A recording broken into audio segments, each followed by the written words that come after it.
according to the language, according to the culture, according to the for example, the Milapoya and things, related things like to the 3 dimensions of the poem, of the text. So in terms of being a translator and a translator who would like to translate a poem, you need to, for example, or we need altogether to go through some definitions of poetry in order to be able to translate the text. And here I would like to mention that I'm talking about translating poetry from English to Arabic and from Arabic to English, because this will put us like within the cultural sphere of the 2 languages. So here, for example, we've got some definitions, such as, for example, poetry is emotions and thought, or thought and emotion. This is by Edgar Allan Poe. He's talking here about emotions and thought, or thought and emotions. And one would say, what is the difference between emotions and thought, or thought and emotions? And here, this is the same difference exactly between verse and poetry. When you say verse and when you say poetry, you can say here that all poetry is verse, but not all verse is poetry. Verse is what we can call an Arabic novel, for example, like didactic poetry, like Shi'r al-Talim, Alfiyat ibn Malik, and so on. These are kind of verse where you sit down and kind of like work on it, rather than having it as a kind of inspiration. So this is what he means by thought and emotions. He mentions thought before emotions, or emotions and thought, which is actually when the emotions dominates the text. It is also a memorable speech. Here, the second definition, and this definition is by W.H. Auden. Poetry is a memorable speech, a speech that you can remember, that sticks in the mind, that is engraved in the mind. Poetry is the ultimate exploitation of meaningful sounds. One would say, well, are there any meaningful?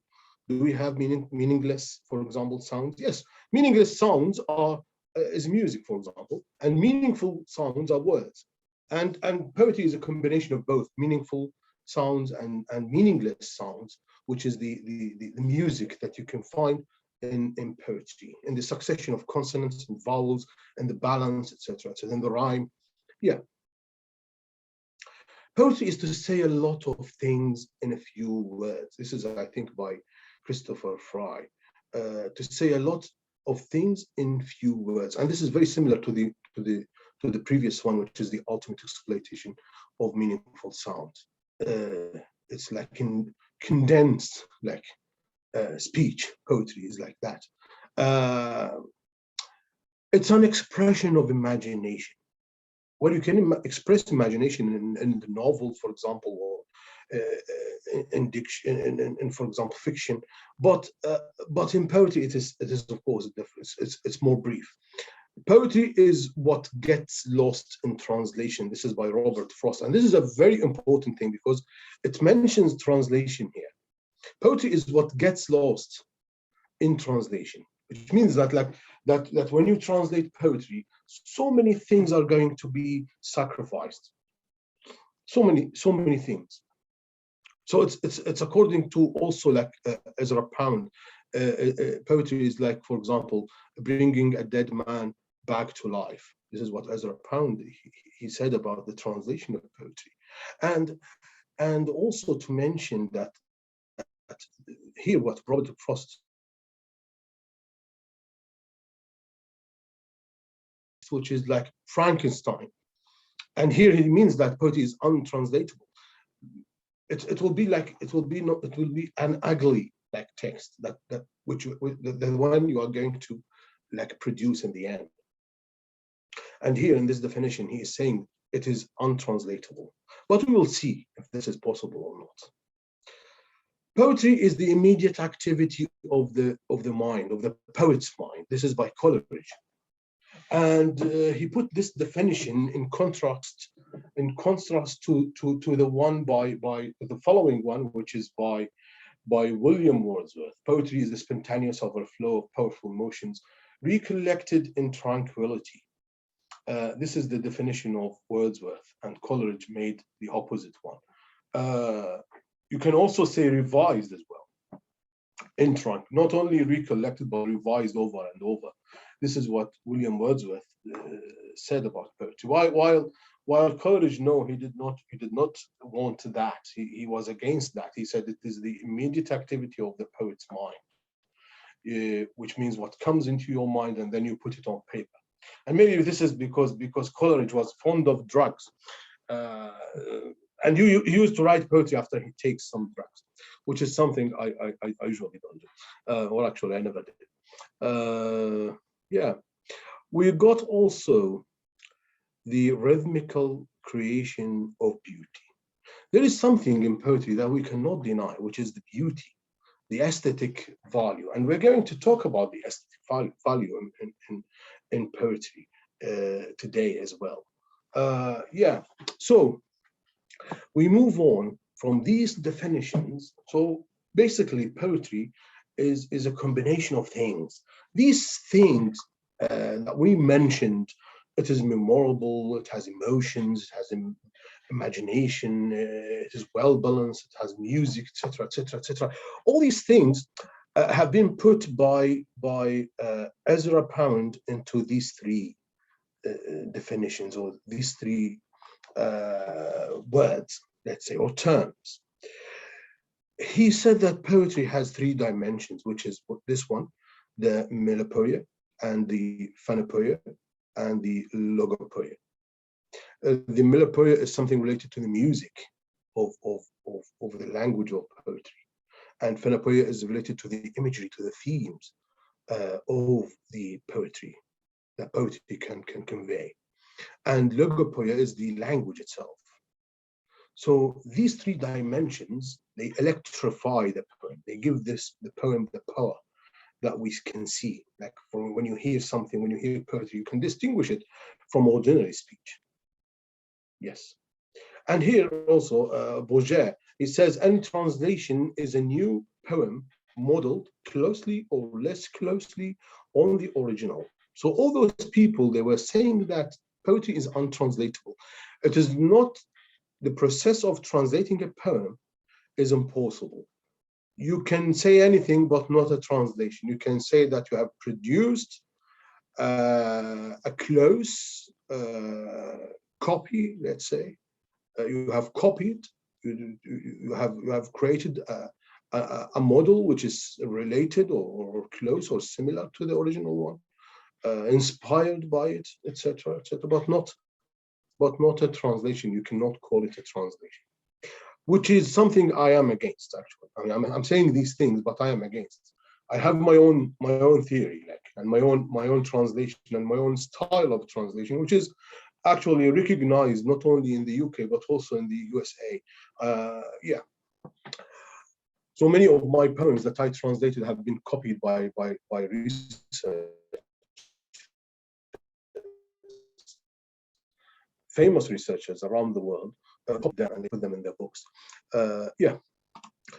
So, in order to be a translator of poetry, you see, if we go back to Ezra Pound here, we will see that translators of poetry, you can find that there are people who translate, for example, the metric of poetry, the structure, the content, the form, let's say, which is the meter, the rhyme. They focus on this. So they produce a piece that is domestic, let's say, okay?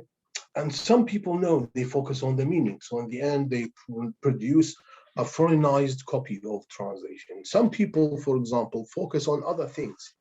But this is all these productions, all these translations, they cannot be rendered or they cannot be regarded as translations unless they kind of become comprehensive.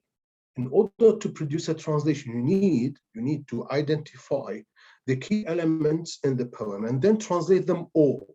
You cannot sacrifice or drop any of them, which is, in other words, these three dimensions, the melopoeia, the phanopoeia, and the logopoeia. So here, does that require you to be a poet? Do you need to be a poet? Yes, the answer is yes. You have to be a poet not only in English, not only in Arabic, but in English, because I know Iraqis. Iraqis are poets. You can say that the majority of Iraqis are poets. You listen, for example, to young people on social media saying beautiful poetry. And here we are talking about memorable speech, whether it is in the colloquial Iraqi accent or in standard Arabic, it does not matter. It is still beautiful. When you feel it in the heart, then this is poetry. So you need to be a poet, because it is very important to convey the aesthetic factor and to convey the feelings, to feel it as the poet feels it, and then to convey it.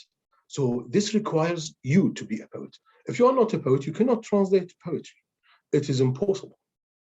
So you need to be a poet not only, for example, in a language, but no, in the two languages, in the source and the target language. And the target and the source, both, like two ways. Examples of this, I will, for example, show you a poem that I've written recently.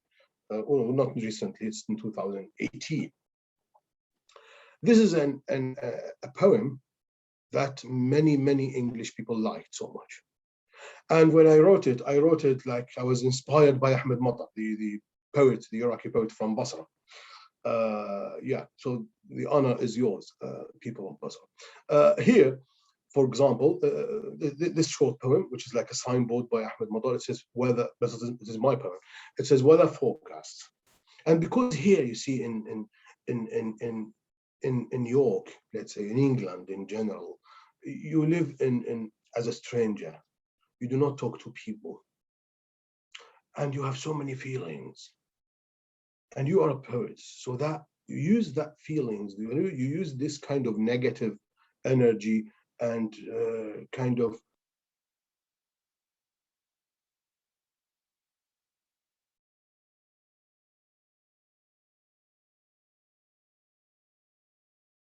to feel like comfortable at the end, and also like you are producing something that will make you happy, that will give you like positive energy, positive feelings. So like this one here, in Baghdad, I always liked winter, because here they talk about the weather. Dr. Jassim, he knows that. And the ones who are with us today who actually were in England or are in England, they know that very well. They talk here about weather all the time. Yes, of course. Yes. So here in Baghdad, I always liked winter. I used to say it is a British weather. In York, I always pray for a sunny, warm summer. It reminds me of what I call today Iraqi weather.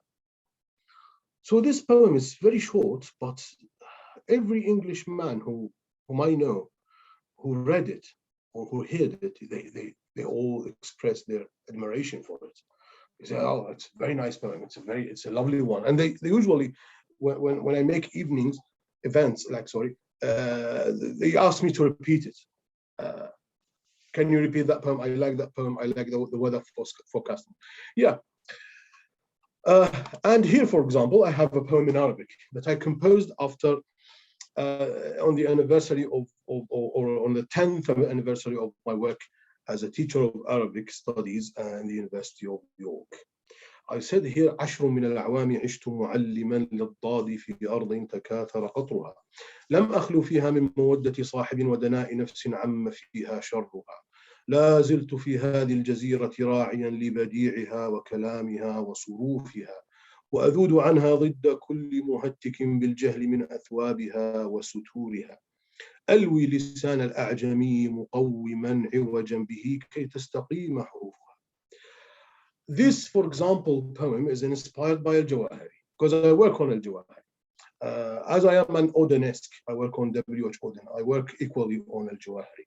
So my poetry is inspired by Al-Jawahiri, as it is inspired by Ahmed Madar, for example. When I write, for example, the signboards.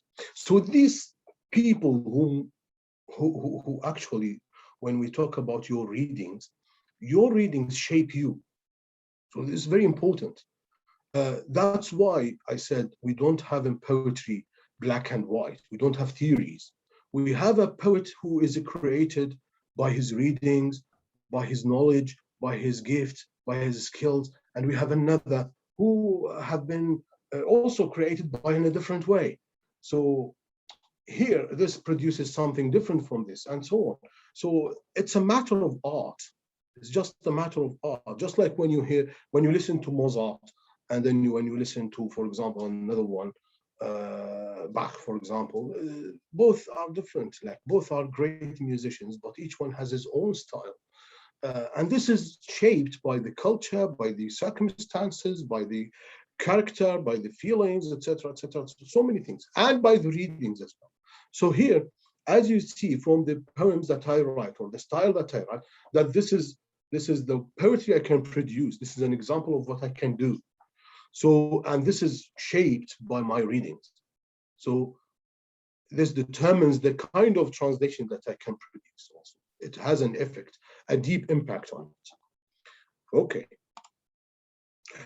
Domestication and foreignization. This is a very important thing in translation, because when you become a poet, you have to put in mind, when you translate, when you become a poet and then a translator, you have to put in mind that too much poetry is not good. You need to balance between being a translator and between being a poet. So if you become too much a poet, then your translations will be domestic. And if you become too much a translator, your translations will be foreign. So, and domestic is when you translate everything. Like, for example, there are things that are untranslatable and you cannot do that. So, for example, say when Muzaffar al-Nawab says, مو حزن لكن حزين مثل صندوق العرس ينباع خردة عشق من تنغص. Okay, when you if you want to translate this, I tried to translate the whole poem, but I stopped because of this image. I couldn't go on. I canceled the whole idea because this image is so powerful and I cannot render it to English. There is no equal image in English. If I do a foreign translation, it will not be understood by the English. If I'm telling them, okay, because English people, they do not have feelings related to stuff, related to things. I mean, for example, the family house, they can sell the family house like that. They don't have any feelings. They will cry for maybe 2 seconds. This is the best of them, the most emotional. One among them will do that. But usually they are not like related to, they don't have emotions as we have emotions. For example, I mean, for us, when I buy a car and drive it for 2 years, and then when I come to buy it, to sell it, I will cry over that.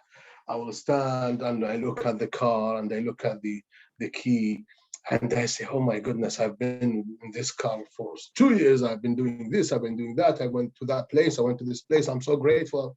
How can I do that? English people don't do that.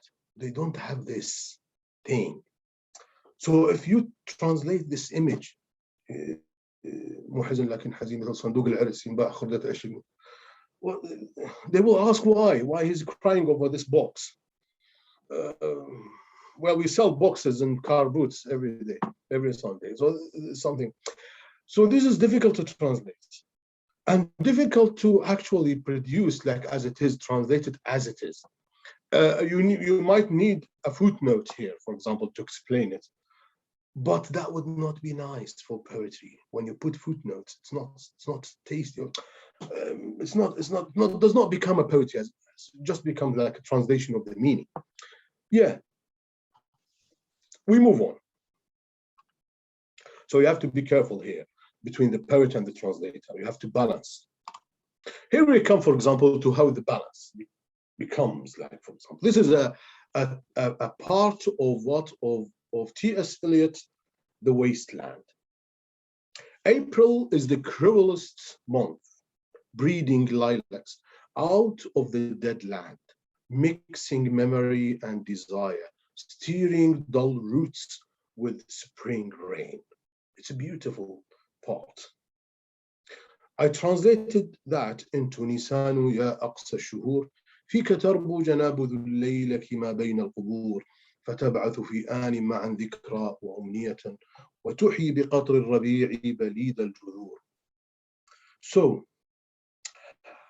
I mean, in this translation, I tried to work on the three things, the Melapoia and the Phanapoia and the logopoeia, the three things, which is the form and the content, the content, and the aesthetic factor. I tried to convey the three things in one go. So as if, just like the skillful,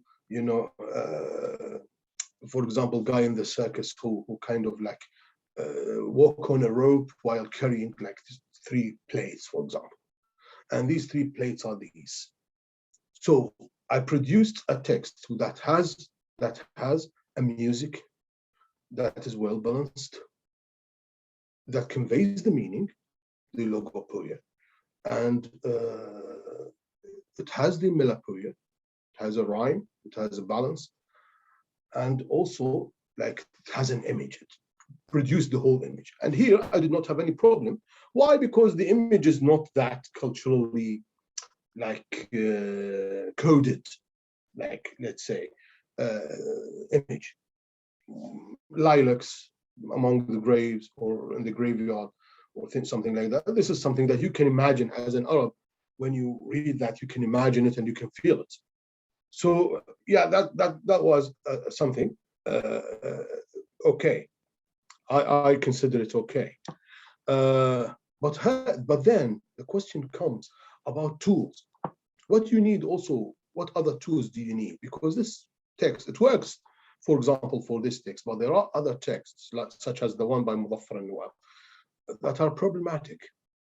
So here, for example, we've got what? We've got tools, we've got questions, we've got related matters, such as we have seven things. I identified 7 things. The poetic sense.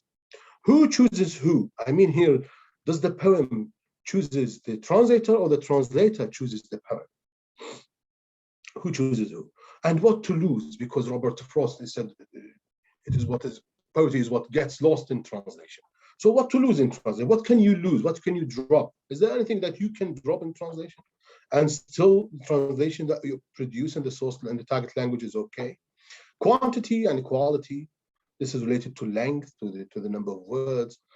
Equivalence versus non-equivalence. This is a very important question, especially in poetry translation, and the cultural code and the aesthetic factor. So all these things, all these 7 things, and all these 7 things, you can say if you want to squeeze them, you can put them in the 3 dimensions that Ezra Pound mentioned. So, is there a comprehensive translation of poetry? Well, if you manage to cover the 3 dimensions, then yes, you have produced a comprehensive translation of poetry, and you can test that through the readers, of course, through the audience. This is the only way to test it. You cannot say, well, I've done that, and there is no way to test it except this, that you give it to people. You say, here we go, I've produced this, have a go, read it, let me know. So they read it, and then people who envy you, they will come and say, you have done a terrible thing. And those who actually are honest, they will say, oh, you have done a nice thing. Those who have taste, they will also give you some good feedback. And it's very important that you deal with people who have this sense of appreciation, the sense of taste. Because there are so many people, you see, they do not feel the taste of poetry. You need people who have this, like this quality. And in Iraq, there are so many of them. I can say that Iraqi people, they have a taste for, they have a good appetite for poetry. Here, for example, we have another part. And if you notice, I translate very short parts. I do not translate long pieces. The longest piece that I translated was by Tennyson, Recollections of Arabian Nights. It's a long poem that I translated. It took me 3 days to translate, and it is so exhausting, because the problem is I do not want to lose my breath. I want to keep the breath up, which is, in other words, I want to keep equally working, focusing on the 3 dimensions that Ezra Pound mentioned without dropping any of them. So that's why I work on very short texts, not long texts. and I make the poem chooses me. I do not choose the poem.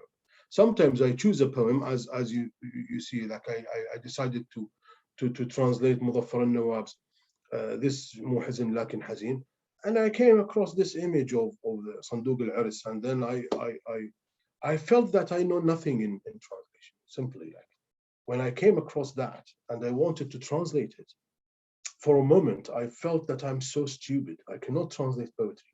And yes, that happens. That happens even with poetry, because I think an Arab poet, I think he is Jarir or al-Hutay'a, I'm not sure. He's the guy who said تمر علي الساعة وقلع ضرس من أضراسي أهون علي من صناعة بيت من الشعر. Poetry usually comes to you. You do not go to poetry. If you go, then it is a novel, it is a verse, not poetry.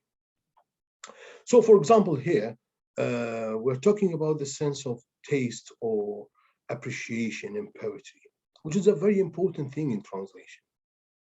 Without it, you cannot produce adequate poetic translation, such as this one here. It is by Tennyson, from In Memoriam. And you see, as I told you, emotions are very important. And Iraqis are very emotional people, you see. So, for example, when you tell an Iraqi translator, when you tell him a moving story, him and will inspire him and make a good translation. So, for example, In Memoriam is one of the poems that I like very much, because the story behind it is amazing. Henry Hallam, he was a friend of Tennyson, and Henry Hallam was an Arabist. He used to study Arabic and he told him about Harun al-Rashid. He told him about Baghdad. He told him about Arabs and Arabic poetry. Even he told him about the Arabic poetry, the al-Bahr al-Tawil and Umr al-Qais, and Tennyson, he wrote a poem called Luxley Hall, which he designed upon the al-Bahr al-Tawil, the long meter or the lengthy meter. You can describe it like that. And even he started like with al-Bukaa al-Atlal, for example, what we call him. As Umr al-Qais said, كيف نبكي من ذكرى حبيبي ومنزلي, tried to produce something similar. So this is amazing. And In Memoriam, because of the sudden death of Henry Hallam, Tennyson was shocked, and then he wrote In Memoriam. So this story moves you. It kind of like tickles the mind and tickles the emotion. So for a man who can translate poetry, yes, that gives him the spark that he needs to give a good translation. But yet you cannot translate the whole poem. You can translate a part, as here, for example. So runs my dream, he says, but what I am, an infant crying in the night. An infant crying for the light, and with no language but a cry. So, I mean, here from this, because he has written that in the Victorian age, and in the Victorian age, houses were very dark. So this is what he was. He was talking about that this infant was born maybe in the evening, but there was no light. So he was crying in the night. He was born in the evening, and he was crying for a light. So you see, it's a beautiful image here. يطوف بي حلمي وأسأل من أنا كالطفل يصرخ في الدجى كالطفل ينتظر الضياء ومن اللغات جميعها لم يحترف غير البكاء. So this is a text that you can put in opposite to Tennyson's, and you can say to Tennyson, here I am, I have produced something that I can say it is better than yours. And this is actually not, I'm not like kind of too proud of myself. No, this was said by my colleagues to me. Like they said, "Oh my God!" One of my colleagues, when he saw that, and he can speak Arabic. He's one of my students as well, and he's a professor. When he read that, he said to me, "Shit, you have beaten Tennyson." And this is something that makes me feel very happy. That you produce a text that you can achieve this. This is actually something beautiful. And that that what you can get from that is that poetry is translatable. However, you are working here with Arabic language, and Arabic language is a magnificent language. We're talking here about facts. Arabic language compared to English is just like a child and a big man, a big fat man with muscles. This is Arabic, while English is just a child. I'm not saying that because I fancy English language. It's a beautiful language. But we are talking here about the number of vocabulary. Here we have 600,000 words, and in Arabic language we have 13.2 or 12.3 million words. We are talking here about Arabic as a declinable language, and we are talking about English as an indeclinable language, which is in other words, mu'rab wa mabni in Arabic. Door is door in English everywhere, but Arabic, you can say babun, babin, al-babu, al-baba, etc., etc. So Arabic language is a declinable language, is a diagnostic language, is a language with muscles, you see. So when there is a translation, a process of translation, there is a bullying. Arabic actually bullies the other languages, and with English that happens. And this is not my words. These things are mentioned by Al-Jaha, and I think Al-Jaha is from the Bosrah as well, is it? Is he Dr. Jas? Yes, yes, of course. Yeah, so you see, this is another honor attributed to you, people of Basra. So he said الجاحظ that إذا التقت اللغتان عند الترجمة يحصل من إحداهما ضيم على الأخرى. And then he compared Arabic and Persian, Farsi. And he said that Farsi is powerless next to Arabic. It's a lengthy essay that he has written.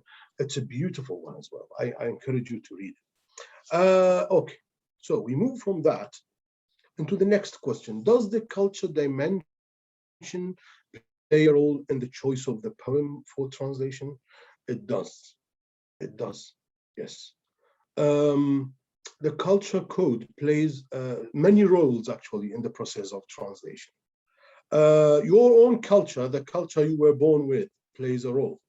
The circumstances, talking about culture in the form of the circumstances that you live, or the events that you go through. For example, when you are in England, say for example, and you are an Iraqi, and then you are isolated from your culture, you have feelings, you feel like a stranger, you cannot talk to people, you do not know the people around you, you miss the people whom you lived with and whom you were raised up with, and so many things.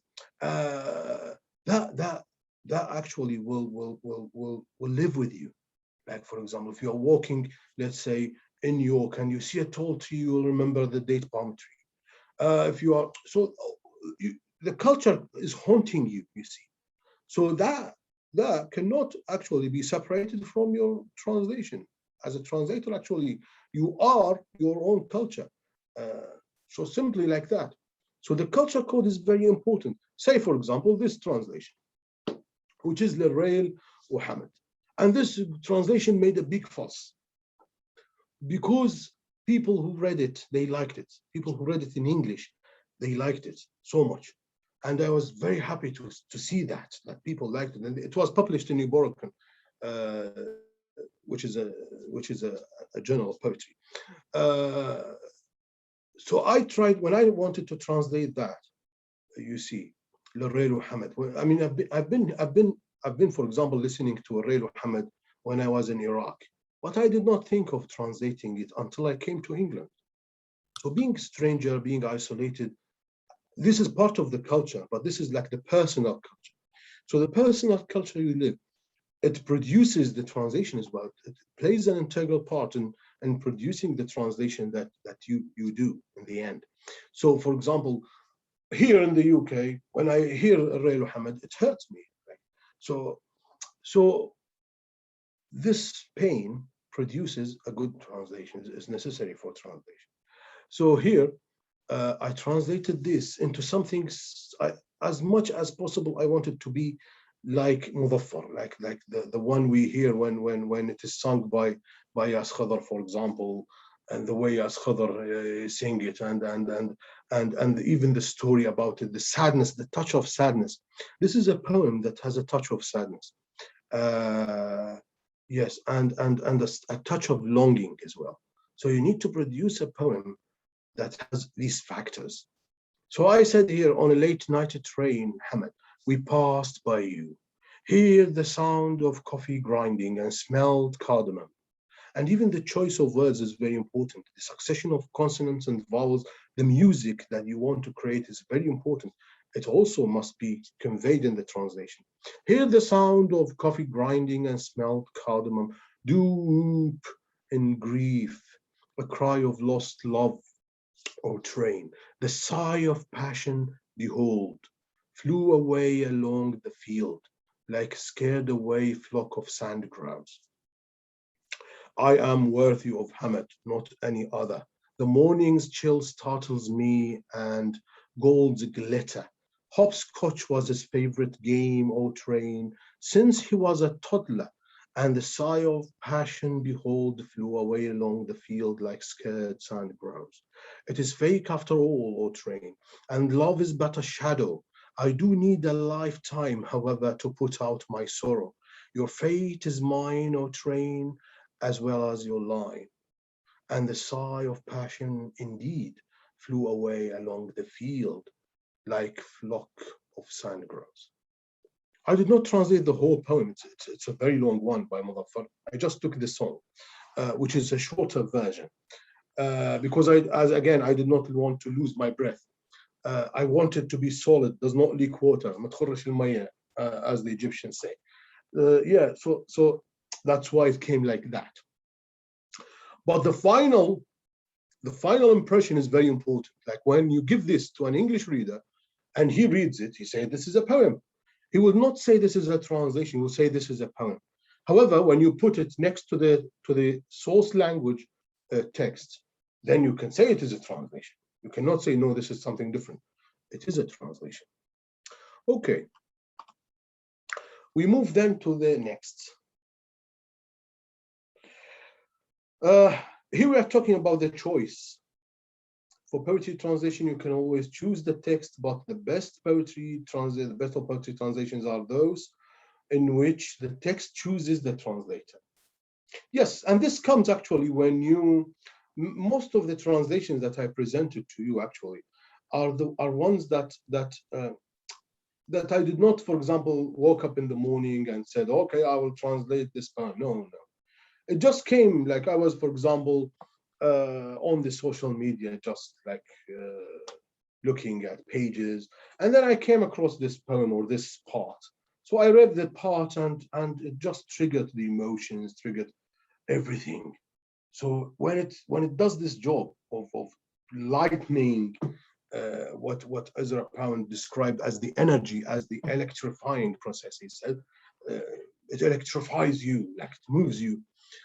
Then you can say that, well, you can translate. Then you start like doing like the murmuring with yourself, like mentioning it and repeating it, and then comparing it, trying to listen to it as an Englishman, not as an Iraqi man, not a speaker of Arabic, but as a speaker of English.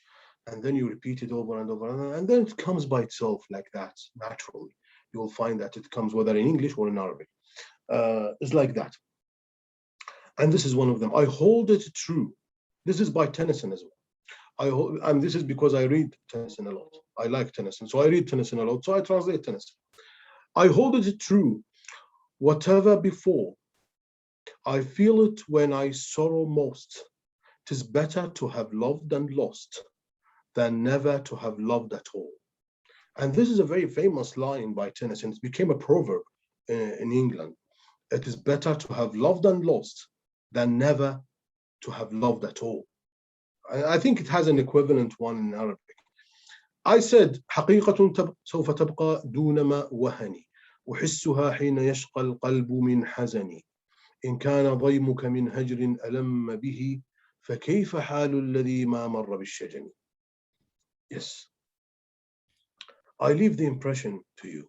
ارحمنا دكتور ارحمنا. جميل جدا جميل جدا. Thank you. شكرا جزيلا دكتور. Okay. So again, another one here. Put in your mind a clear plan about the form in which you need to put the content. Creating the form is very important. It is a very important thing, creating the form. the form should not be equivalent. Sometimes non-equivalence is much more important than equivalence. So do not look at the form. For example, this happens when people translate Arabic poetry. For example, there is an Iraqi professor, a prominent Iraqi professor, Ibrahim al-Mumayyiz. Ibrahim al-Mumayyiz, he translated classical Arabic poetry like Ma'arri and so on. And he translated that into the English poetry. Like he translated the rhyme, he translated the meter, everything. And he's brilliant. He's actually a genius. But the poetry, the translation, when you read it, you do not feel, you do not feel the taste. It is tasteless a bit. And this is a problem because here it means that you got something lost in the translation. It is solid. It is a beautiful translation. The meaning is fully conveyed and the form is conveyed, but it is form and content, but without the aesthetic factor. He did not play on the feelings. He was very honest to translate the poetry. And this poetry, actually, this kind of translation is important for academic purposes. For example, English people who would like to work on poetry, on Arabic poetry. It is very necessary. It's very important. It is more important than the poetry I produce. The poetry I produce it for poetry's sake, for the sake of making people enjoy. So this is my own style. But Ibrahim al-Mumayyiz, he produced something new for academic purposes. It is perfect. Mine is not, maybe. I try my best, but I cannot say it is as good as al-Mumayyiz poems or translations in this term or in this sense. So here, for example, it is very important that you work on the form in which you pour the content. The form that you want to produce could be anything. It depends on your readings, on your culture, on your background, as I said, but it must achieve the aesthetic factor. It must be up to the melapoic level. So I sometimes find it half a sin to put to words the grief I feel. For words like nature half reveal and half conceal the soul within. This is again Tennyson from In Memoriam. And I said here, أنا أرى أني أتيت بشطر ذنب لما على ورق كتبت جراحي إن الكلام طبيعة في نصفها بوح وفي الأخرى خف الأرواح. And this here, for example, I identified the key elements. The key elements was the mystery thing. There was a touch of mystery in this line. So I focused on that touch of mystery. I conveyed it. And this is very important. You need to focus on the key elements in the form, and then the key elements in the content, and then convey them. The key elements, it should be one or two, no more, like something like that. For example, when you, as I said, when you look at Lirayl Muhammad, you will find that there is a sense of longing, there is shawq, and there is a touch of sadness. There is some huzn and shaw. These are key elements. These are key elements in the aesthetic factor. There is a key element in the form, which is the narrative style, for example. So you identify these key elements and then you translate them, and in this way you can produce a good translation. Okay. Here, this is a part, for example, from Tennyson's Greek collections of Arabian Nights, the longest poem that I translated. I translated this from English to Arabic, and I translated Abdul-Razzaq Abdul-Wahid Sifr al-Takwin from Arabic to English. These are the longest parts I've done. So here, for example, when you, this is the opening of the poem, when the breeze of a joyful dawn blew free, in the silken sail of infancy, and the tide of time flowed back with me, the forward flowing tide of time, and many a sheeny summer morn, down the Tigris I was born, by Baghdad's shrines of fretted gold, high walled gardens, green and old, the Musliman was I, or true Musliman was I, and sworn, for it was the golden prime of good Harun al-Rashid. Here, for example, if you want to look at the, I mean, this is a iambic pentameter, but if you want to look at the content and the key elements in the aesthetic factor, you will find that he is like dreaming here. It's like a glamour. There's a lot of glamour in that poem, in the opening. He's like taking you. He wants you to imagine, because he did not see Baghdad, Tennyson. He heard about Baghdad from Henry Hallam. So Henry Hallam told him about Baghdad and the golden time, and then he wanted to imagine. So this is the production of his imagination. So you need to, after identifying this element, then you try to do something. However, when you do that as an Iraqi, you have to put your touch, because you are an Iraqi translating this poem. So you need, you know, I mean, you are not like Tennyson.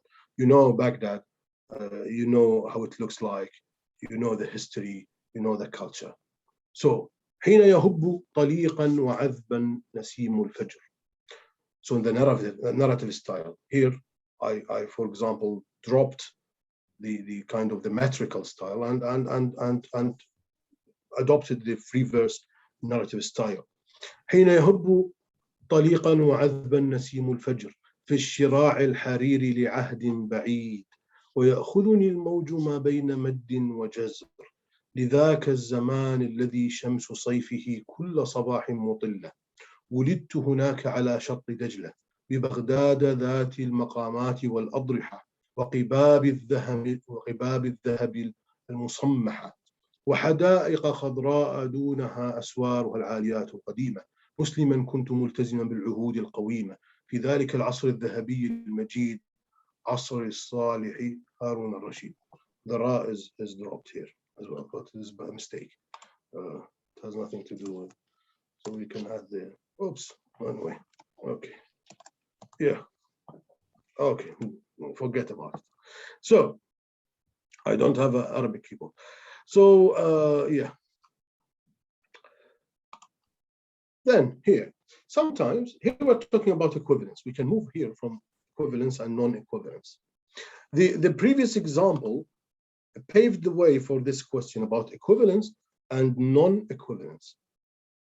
As I said, sometimes trying to be equivalent, to produce something equivalent is a trick, is a trap. It will actually like put you in a problem.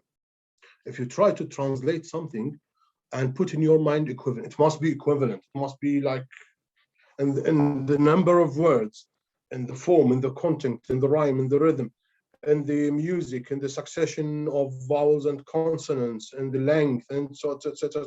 It must be identical. This is okay. It's great if you produce, but sometimes you will produce this, but so many important things will be dropped, will be forsaken, will be lost in translation. And here we mean what the aesthetic factor again. Okay. Take, for example, this translation. Sometimes, here I'm saying, sometimes like non-equivalence is better. So here, for example, this is from Ezra Pound. He says, and the days are not full enough, and the nights are, and life slips by like a field mouse not shaking the grass. This image of the mouse not shaking the grass, for example, is also an example about equivalence and non-equivalence. Okay, we are not familiar with this image. In Iraq, we don't have mice passing by as we do in England. In England, sometimes when I walk in the university, I can see mice jumping around. So many of them. I don't know about your university, Dr. Jas, but mine was like that.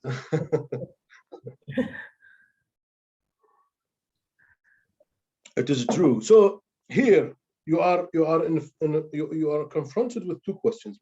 Do I, for example, have to make it domestic, bring another image that Iraqis are familiar with in order to make the poem nice, like when they read it, they will enjoy it? subject. For example, instead of a mouse, I can mention a brace, I can mention a verb, for example, something like that. Or shall I just keep it as it is? Which one? This is a question. And this is determined by the translator himself. It depends on his own skill.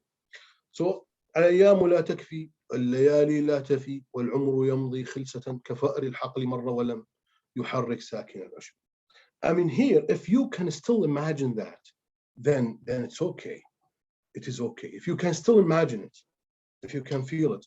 And this is, again, something that makes the speakers of Arabic superior than the speaker, or superior to the speakers of English in terms of emotions. You Iraqis, I mean, we Iraqis and Arabs in general can digest these images. Maybe because we watch movies, we watch Western movies, we read novels, things like that. Maybe because our culture is more comprehensive, is more like broader, wider. So these images, كفأر الحقل مر ولم يحرك ساكن العشب. It can. I mean, it is similar to حدر السنابل القطة, for example. So yeah, it's okay. You can cope with it. But English people, they cannot cope with صندوق العرس. They cannot, definitely. I mean, it's helpless. Yeah. Okay. So you have to. This is something determined by the translator himself, and this requires a good knowledge, a profound knowledge of the culture. If you want to translate for English, or for the English people, like for the speakers of English, Arabic poetry, you need to translate it in a way that they culturally accept it.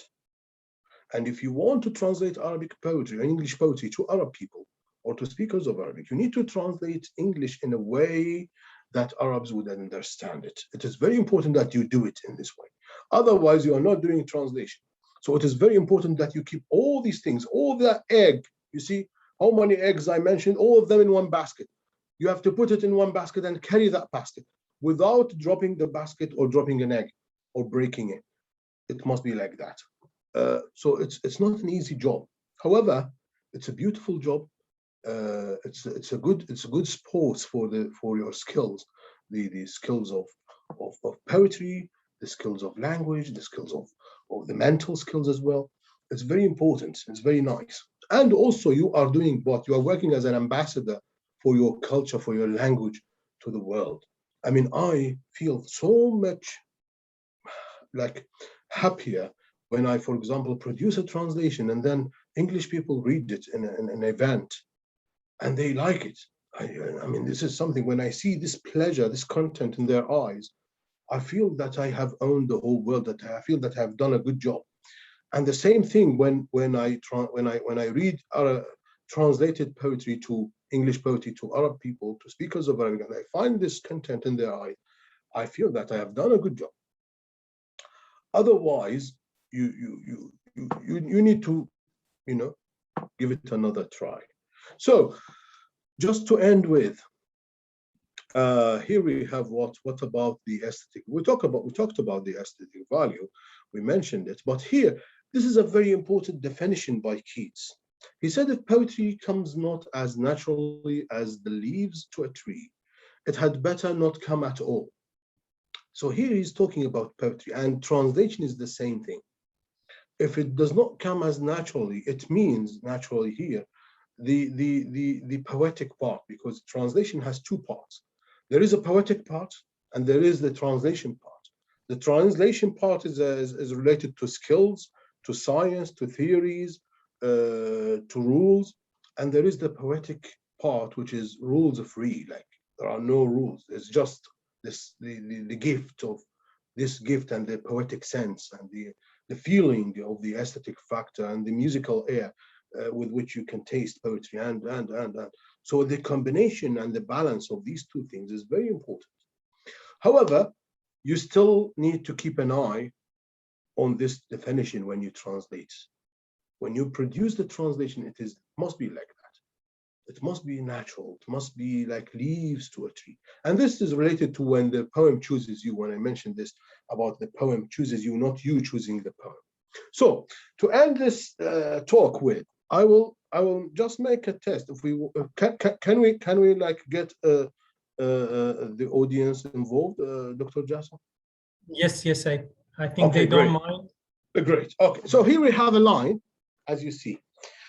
What does it say? كان قذلتك والشمس والهواء هالهولة. Okay. Anyone who would like to translate this, go ahead, please. You have like 5 minutes. Give it a try, and let us see what we come with all these. You see, with all these elements. I mean, here I'm talking to students, to those who attended as students. I'm not testing, my colleagues or my teachers or the professors or the no. It's just for the students.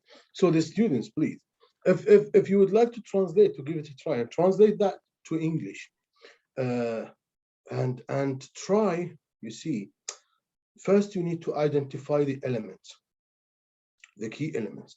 مظفر النواب here, he is saying what? كان قذلتك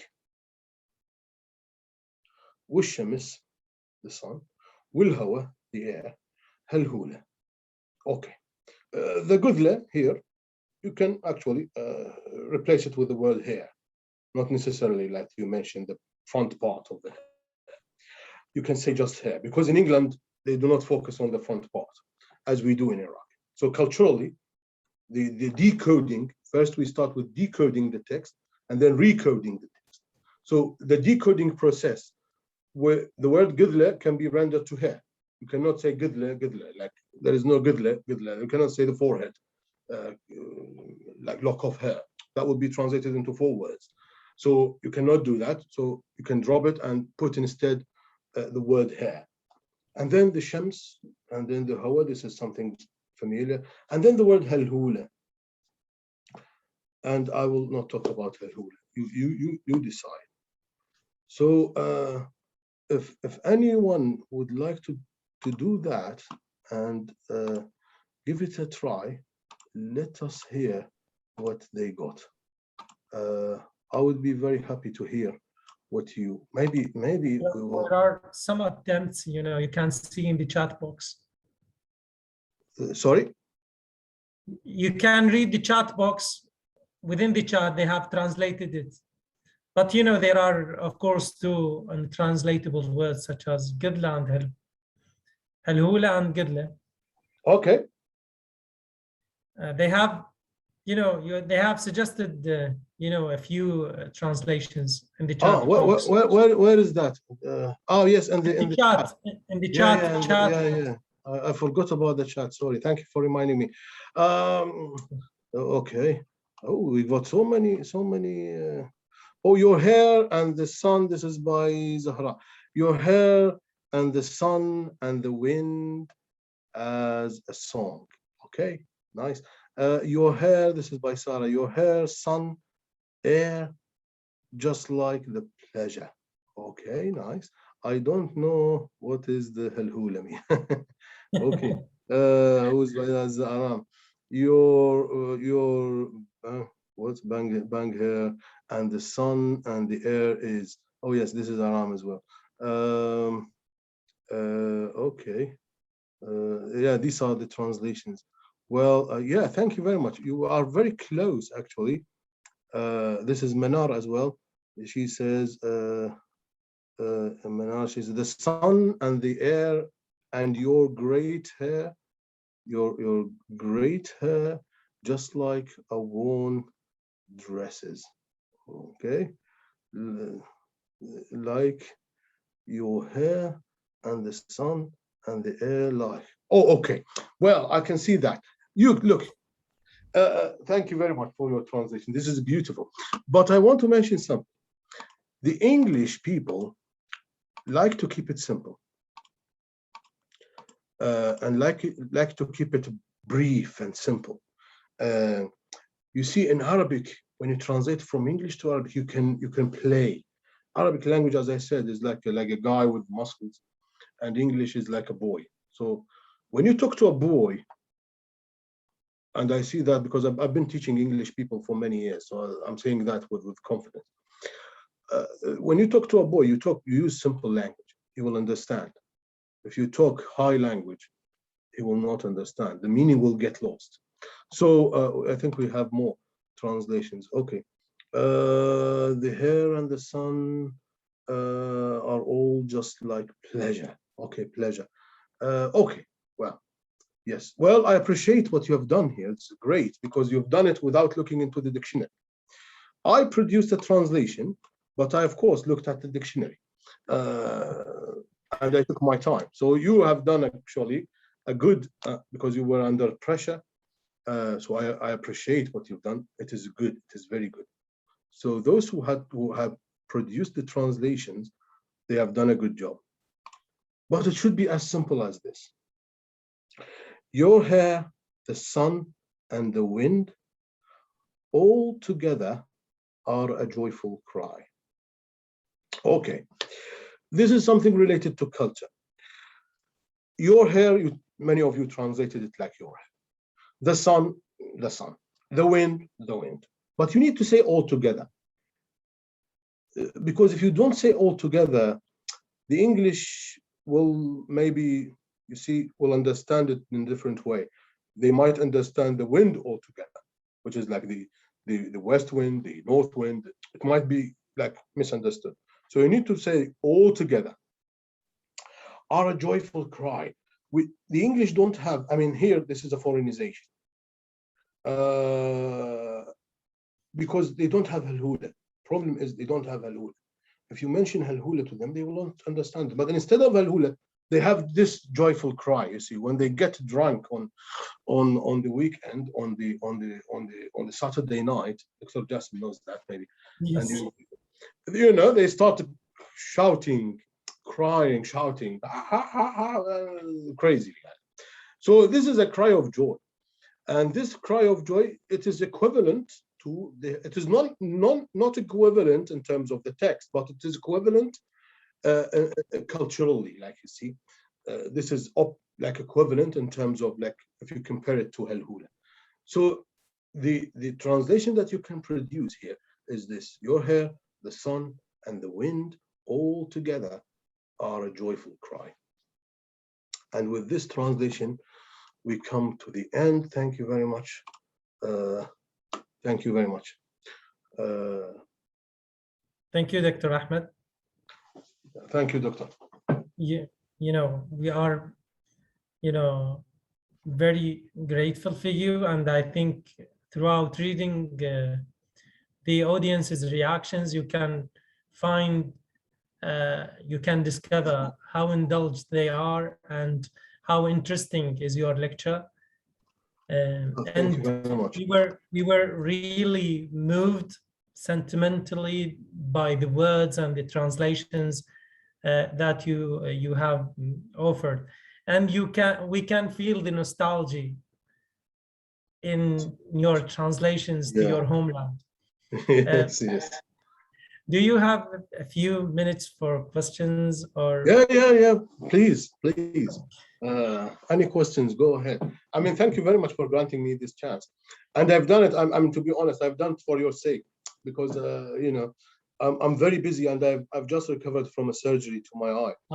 So I do not use the computer. Actually, this is the first time I use the computer. When I put it on Facebook, many of the people, my colleagues, they said, "Oh, you canceled this meeting. You did so." Dramatic for me, but it was a very nice thing to do after the recovery. Thank you very much, and I hope this like was a light one, as I mentioned in the beginning, and not boring. Definitely. It was very interesting and moving and indulging and so on. So, you know, and as I have said, you can see that throughout these the audience's reactions. If you have any question, dear audience. Yeah, please, any questions? Go ahead. I will stop the share. Thank you.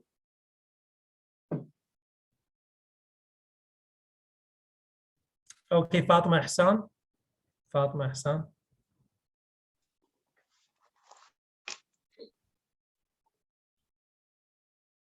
Fatma Ahsan, if you have a question. Fatma Ahsan is a fourth-year student at the Department of Translation, College of Arts. السلام عليكم.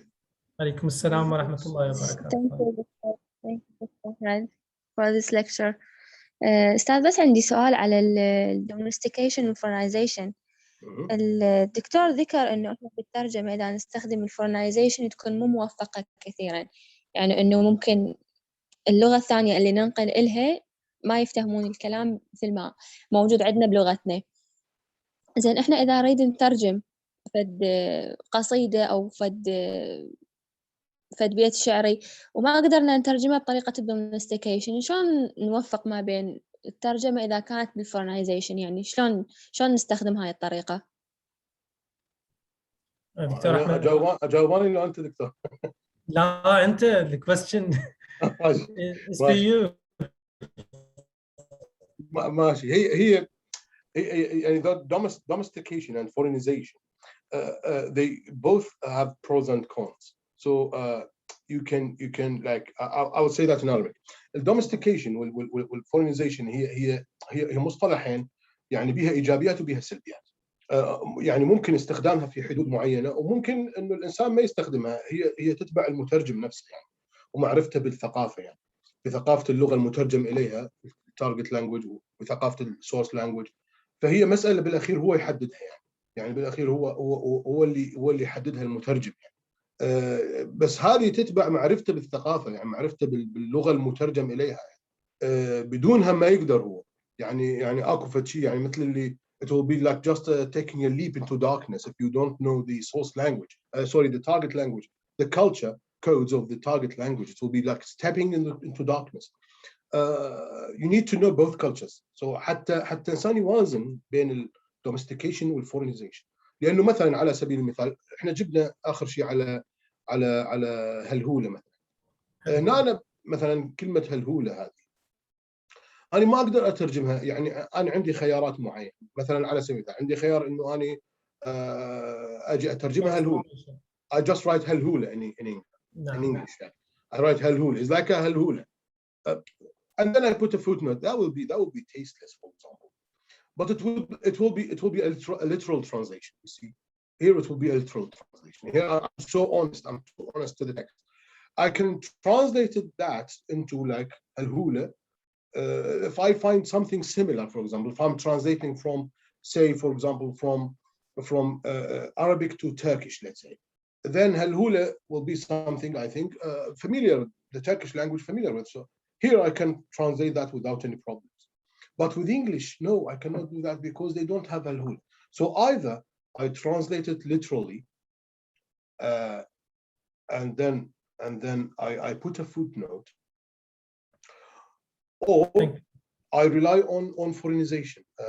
But I use foreignization within limits. So when I said joyful cry, I have adopted this image from English culture, which is very equivalent. It's similar to the al-hula. It does the same job. You can shout or make a cry when you are very happy. And in Arab culture, they make al-hula. Yes, thank you. I hope this answers the question. Yes, I think so. There is another question in the chat box. What are the problems that you have faced in translating An-Nawwab's poem? Is it imagery or Yeah. Well, An-Nawwab is powerful with images. Like, he's powerful, and his images, they have themes, like they have thought. So for example, I translated also his poem, which is Al-Quds Arusu Urubati. I translated that.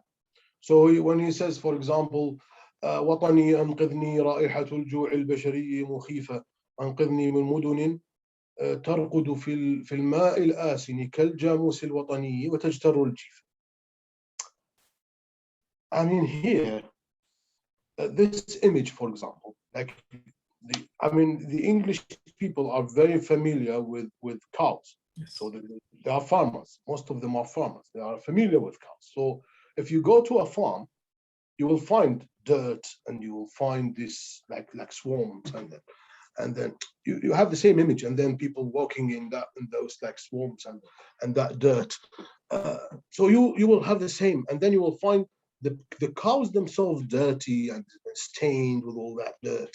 So here you realize that you can translate this as it is. You do not need to make it like foreignized. So you simply say like you translate it like the national buffalo, our national buffalo, like sinking in dirt, etc., something like that. I did a translation, which I do not remember. But here you simply do it, and it will be understood. It will be understood. It will not be a problem for the English people to understand it. But there will be a problem when the translator, actually, you might have, for example, you might have a translator who is very good, like he's a fine cut poet, and he knows English very well, but he is not familiar with the culture. For example, I translated Shakespeare's epitaph, the 2 lines that he wrote on his grave. And I mentioned them when I visited Belfast, Dr. Jassim, which is for dear friends, Shakespeare, for example, he said, dear friends, for Jesus' sake, forbear to dig the dust enclosed here, blessed be the man who spares these stones, and cursed he be who moves my bones. So I said, أقسمت يا صاحي أن تمتنع عن نبش قبري وأن ترتدع أبارك من زارني بسلام وألعن من مس هذه العظام. And I put it on Facebook, and there was a guy from Syria.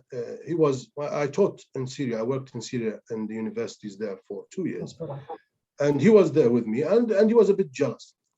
He wanted to compete with me, like to be in a church. So I translated. He gave it. He was a good poet, actually.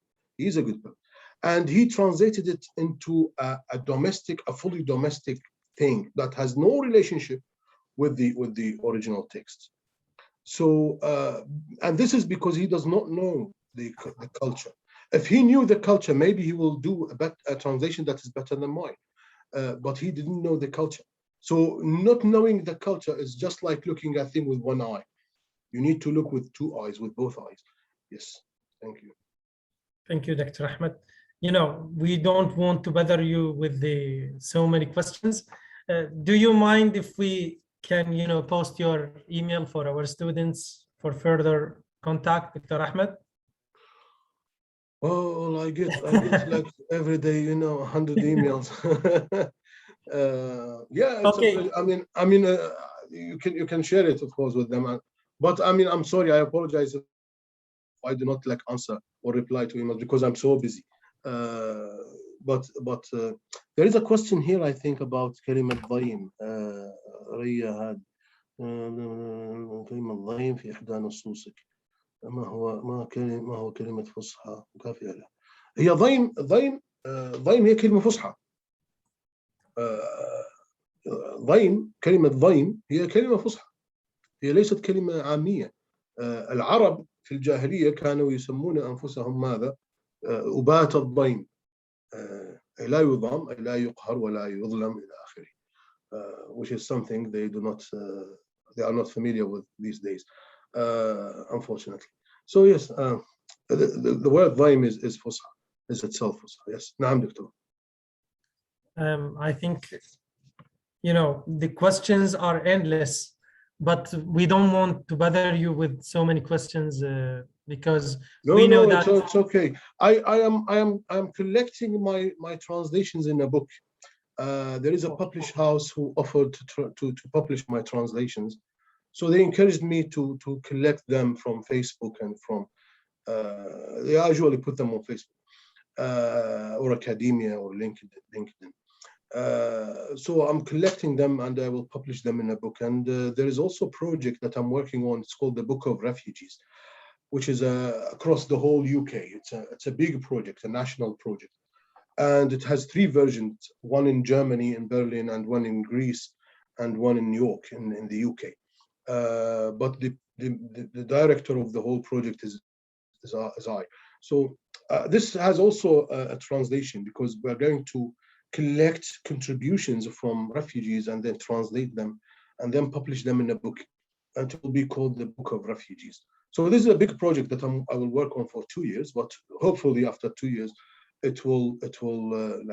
we will have something like solid, like to be read or looked at, and hopefully I will also publish my translations in a book. Yeah. Good luck, Doctor. You know. Thank you, Doctor. الدكتور يعني اسمح لي انه اختم حتى ما نتعبك، لان نعرف ظرفك الصحي، وانا يعني انا ممتن جدا لقبولك الدعوه دكتور. انا ممنون دكتور جاسم، والله انت اخ عزيز. فضلك على الراس. لا عفوا، معود الفاصوليه اللي اكلتها يمك بلفاست لحد الذكرى. الله يحفظك دكتور، الله يسلمك. احنا والله كان يوم جميل، يعني انه التقيت بك هناك، ويعني كانت حتى انا قبل فتره ايضا رحت الى بلفاست، بس سبحان الله ما عجبني اروح ما التقيت باحد، يعني كانت زياره سريعه، بعدين يعني من وراها طلعت على يعني كانت هي جوله في ايرلند وفي سكوتلاند از ويل. كان بعدها بقليل رجعت، يعني كان هذا لقائك الفتره الاخيره قبل لا اعود للعراق. اي نعم اتذكر، نعم حضرتك قلت لي هذا الكلام، سبحان الله. يعني ان شاء الله الايام تجمعنا ان شاء الله. ان شاء الله دكتور، نتمنى هذه فاتحه خير يعني معنا مع كليه الآداب، وان لا تحرمنا من ابداعاتك دكتور. الله يخليك، بالعكس اصلا يعني انا البصره، حتى البصره لها يعني طعم خاص. انا زرت البصره مره واحده في حياتي في 2004، لكن صار بيها في موقف ما انسى. يعني تعجبت من الكرم العجيب اللي موجود عندها البصره. اتذكر والدي الله يرحمه قال لي جيب لي زبيدي وسبور، فرحت على سوق السمك، فدخلت انا وياي، كان 2 اصدقاء، فدخلنا سوق السمك، فشفنا يعني مره كبيره قاعده تقلي سمك، فاحنا فكرنا عندها مطعم لانه كانت اكو كراويته، فاحنا ثلاثتنا دخلنا قعدنا على الكراويته، قلنا لها حجيه 3 نفرات تجيب لنا سمك. والله المرأة دزت ابنها قالت له روح جيب خبز، وجابت لنا السمك وما قالت ولا كلمة. المهم اكلنا كملنا حجية ايش قد قالت انا هذا السمك دا قلي غدايا انا وابني، بس يعني انتم دخلتوا مبين عليكم غربة، فهذا غداكم. يوم احنا في شودة كذا قالت ابد، فاشترينا من عندها السمك كله طبعا اللي كان موجود عندنا. اي فيعني تتعجب على الكرم الموجود في إضافة إلى أن البصرة تعلمنا كثير من البصرة، من نحاتها ومن أدبائها ومن شعرائها. فالبصرة مدينة عظيمة وتستاهل، يعني بالعكس الشرف إلي، أنا الشرف إلي يعني اليوم يعني كنت معكم. والله أمتعتنا، شكرا جزيلا لك دكتور، وخذينا من وقتك، ونتمنى لك كل التوفيق. الله يخليك، شكرا جزيلا. شكرا. مع السلامة دكتور. شكرا جزيلا لك. في أمان الله. تقبل امتنانك دكتور. مع السلامة. في أمان الله. مع السلامة دكتور.